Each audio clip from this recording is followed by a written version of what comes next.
Covid का दौर 2 साल टिका तो इस आफत में आईटी कंपनियों के लिए जैसे नए मौके पैदा हो गए। Work from home, cloud computing, internet की जरूरतों, वर्चुअल मीटिंग जैसे नए सॉल्यूशन की मांग पैदा हो गई। आईटी कंपनियों के शेयर भी जमकर भागे। साल 1.5 साल में ही लोगों का पैसा 2 गुना 3 गुना हो गया। लेकिन ये दौर बीता तो जैसे दुनिया भर की चुनौतियां आईटी सेक्टर के सर पर आ पड़ी। अमेरिका में महंगाई बढ़ने और ब्याज दरों में तेजी आने से माहौल खराब होना शुरू हुआ। भारत में आईटी स्टार्टअप्स गड़बड़ाने लगे। फिर रूस और यूक्रेन की जंग हुई। यूएस और यूरोप में मंदी की आशंका गहराने लगी। ताजा हाल ये है कि भारतीय आईटी कंपनियां एक अनिश्चित दौर में घिरी हुई नजर आ रही हैं। दरअसल अमेरिका और यूरोप इन कंपनियों का बड़ा बाजार है।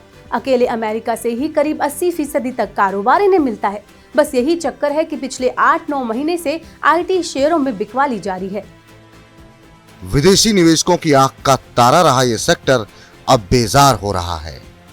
ब्रोकरेज हाउस भी आईटी के बुरे वक्त की तस्दीक कर रहे हैं। जेपी मॉर्गन ने आईटी सेक्टर की रेटिंग घटाकर अंडररेट कर दी है। ब्रोकरेज हाउस ने हाल फिलहाल मार्जिन और मीडियम टर्म में रेवेन्यू पर प्रेशर रहने की आशंका जताई है। जेफरीज ने 6 आईटी शेयरों को डाउनग्रेड कर दिया है। टेक महिंद्रा, एचसीएल टेक्नोलॉजी, विप्रो, कोफोर्ज, एल&टी इन्फोटेक और माइंडट्री इनमें शुमार हैं। तो इन्वेस्टर्स के लिए क्या वाकई में ये डरने की बात है? और क्या अब इन शेयरों का दौर बीत चुका है? तो बात ऐसी है कि अमेरिका में मंदी गहराने की आशंका से अब एनालिस्ट खुद आईटी सेक्टर को लेकर सचेत रहने की सलाह दे रहे हैं। इन्वेस्टर्स को यहाँ कुछ बातें समझनी होगी, जैसे कि स्किल्ड वर्कफोर्स की कमी, इस सेक्टर में एम्प्लॉय तेजी से नौकरियां बदल रहे हैं, मांग और ऑर्डर भले ही है लेकिन टैलेंट की कमी है।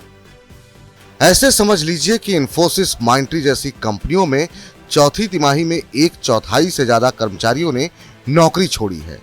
अब लोग नौकरियां बदल रहे हैं तो पैकेज भी ज्यादा देने पड़ रहे हैं। इससे आईटी कंपनियों का कर्मचारियों पर खर्च बढ़ रहा है।